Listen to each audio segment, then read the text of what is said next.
ঝড় জল রোদ যাই হোক না কেন গাছের উপরেই 22 বছর ধরে সংসার মাচান বাবার। এই খবরটি নিবেদন করছেন মঞ্জেরিজ, ঠিকানা ফুলিয়া ট্রেকার স্ট্যান্ডের ঠিক বিপরীতে। নবদ্বীপের মাচান বাবা বা শ্যামল সাধু দীর্ঘ 22 বছর ধরে গাছের উপর বাস করছেন। 60 বয়সী এই সাধুর আসল নাম শ্যামল দাস, যিনি একসময় সংসার ছেড়ে সাধু হওয়ার সিদ্ধান্ত নেন। 22 বছর আগে গঙ্গার ঘাটের কাছে একটি গাছের উপর তিনি ঘর বেঁধেছেন এবং সেখানেই ভিক্ষাবৃত্তি করে জীবন কাটাচ্ছেন। বর্তমানে গঙ্গার জলস্তর বৃদ্ধি পাওয়ার ফলে মাচান বাবার অবস্থানেও সমস্যা দেখা দিয়েছে। চারিদিকে জল থই থই করছে, ফলে যাতায়াতে প্রতিবেশীদের ওপর নির্ভর করতে হচ্ছে। তবে আশ্চর্যজনকভাবে তিনি বলেন, আমার কোনো সমস্যা নেই, সকলে যেন ভালো থাকে। তিনি সতর্ক করেন, জলস্তর বাড়লে সবাইকে সাবধানে থাকতে হবে। মাচান বাবা জানান, তিনি গাছগুলোকে নিজে রোপণ করেছেন এবং সেগুলোকে ছাড়তে চান না। তার জন্য গাছের সাথেই থাকার মানে হচ্ছে প্রকৃতির সাথে একাত্মতা। সাপের উপদ্রবের কথাও তুলে ধরেন তিনি, কিন্তু তাতে তার কোনো ক্ষতি হয়নি।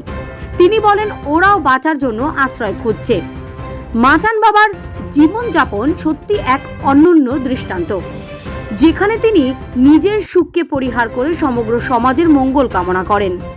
নদিয়ার নবদ্বীপের রানীর চড়া গঙ্গার পাশে এভাবেই এক দিন করে পার করে প্রায় 22 বছর ধরে গাছে ঘর বেঁধে রয়েছেন তিনি। নদিয়ার নবদ্বীপ থেকে কাজল বসাকের সাথে সুস্মিতা রায়ের রিপোর্ট, ডি নিউজ 24।